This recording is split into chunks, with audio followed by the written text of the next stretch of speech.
the Quran. First of all, my dear respected brothers and sisters, parents, the first point is you need to love the Quran. You need to love the Quran first. Because there is an invisible transmitted character that is transmitted to your children. If you yourself do not love the Quran, it is unlikely that they will love the Quran. So this is the first step. The second point, you need in your house, as a father, as a parent, let your children see you that whenever you have time you are reciting it, the Quran. Yeah?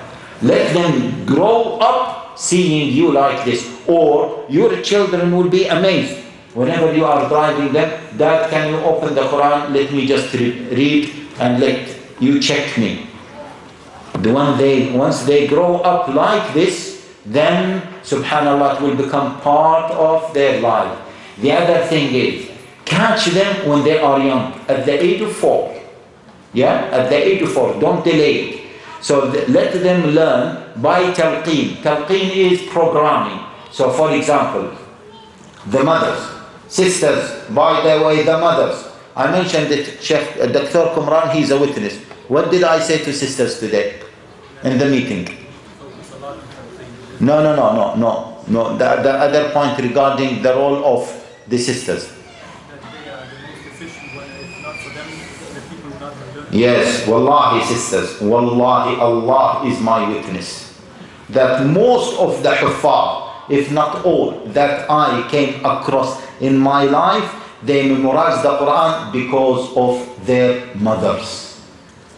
Because of their mothers. And sisters, the first one who taught me Surah Ayah Al-Kursi, yes, I'm mentioning this because she had right over me, and whenever I call her, now she's going through a difficult time, she always asks me to make dua for her. She was my mother.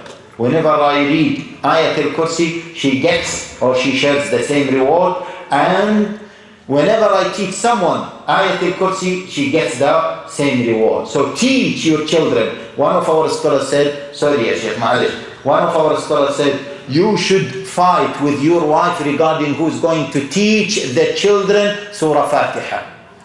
Because once they read Surah Al-Fatiha, they will give in the bank account of the one who taught them more than 30,000 hasana by just reading Surah Al-Fatiha. So you should compete with your wife regarding who will teach Surah Al-Fatiha. And the other thing, just teach your children like this. Read and let them read. Read, then let them read. And let them read loudly. Slowly, you will see with those elements that your children start to love Al-Quran for the sake of it. Moreover, my dear respected brothers and sisters, make your house a factory for the Quran. But in our houses, the children are on their Facebook or their Twitter or watching TV or watching YouTube, and you are watching TV. The father is doing this, and then all these attractions will distract the child from reading Quran, let alone loving the Quran. So once we do all of these things, then inshallah, your child, inshallah, will love the Quran. And for everyone, dua, yeah, brothers and sisters, dua, the most powerful tool that we are using to face the challenges of this life. Wallahi, dua. I was in one of the countries recently, other than Europe, and I met a person on his 60s. And then I was talking to him about the difficulties I'm facing with my children and this Western lifestyle, etc., etc. He told me, put your trust in Allah. He told me about his story with one of his children. Later on, I knew that she was his daughter. He is a practicing person. His daughter went astray. She done every filthy thing in the life. I spoke to her directly. She said, anything filthy, You can imagine, I did it when I was 16, 17. She lived for 4 years away from her parents, for 4 years. The start of this, wallahi, subhanallah, that sister's story is amazing. The start of this was music, the evil of music. She said, I became addicted to music. I could not live without music. Wallahi, on a daily basis, I was listening to music for 6, 7, 8 hours. And then after that, what happened? When I take out the headphones, I become crazy, majnoon, mad. Then someone told me in my school, you know, the best thing is weed. So whenever I listen music, I need to go out from the real life. How to go out from the real life? I started to smoke weed. Then I became addicted. My parents noticed I could not live with them in the same house. I moved. Social services provided me with house carer, someone to clean even my flat, because I was 14, 15, and money, everything. I left school. I lived a life worse than the worst disbeliever. Zina, boyfriend, girlfriend, drugs, all types of filthy things. And then she said one time, after I tried all filthy things, subhanallah, I woke up in the morning, and maybe my mother was making dua for me, and she said, I woke up in the morning, and then I said, enough is enough.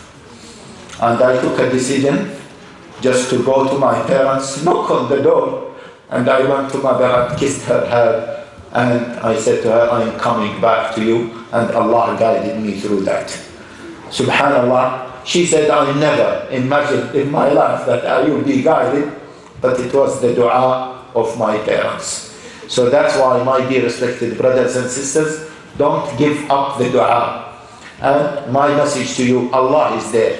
Allah does not want to put us in the fire of hell. Allah does not want to put us in the fire of hell. Allah wants to put us in Jannah. Allah wants this. Allah sent this book to put us in Jannah. Allah wants goodness for us. But we have to go to Allah. We have to turn to Allah. We have to say to Allah, oh Allah, you sent this book as a rahmah for us, and we are turning to you. We want your Jannah. So all of you, my dear respected brothers and sisters, whether you are practicing, not practicing, turn to Allah. Be close to Allah. Be close to His book. Talk to Allah. Say, Ya Allah, give me rahmah, give me mercy. Maybe I'm not a Muslim. Maybe I am far away from you. Maybe I am an evil person. I want to be a good person. Turn me to you, and see that Allah Jalla wa Ala will tell you, come on, come on, come on. And Allah Jalla wa Ala will open the doors of rahmah for you, the doors of mercy, the doors of peace, the light. Allah Jalla wa Ala will open all these doors for you. Wa sallallahu wa sallam wa barak ala nabiyyina Muhammad wa ala alihi wa sahbihi ajma'in.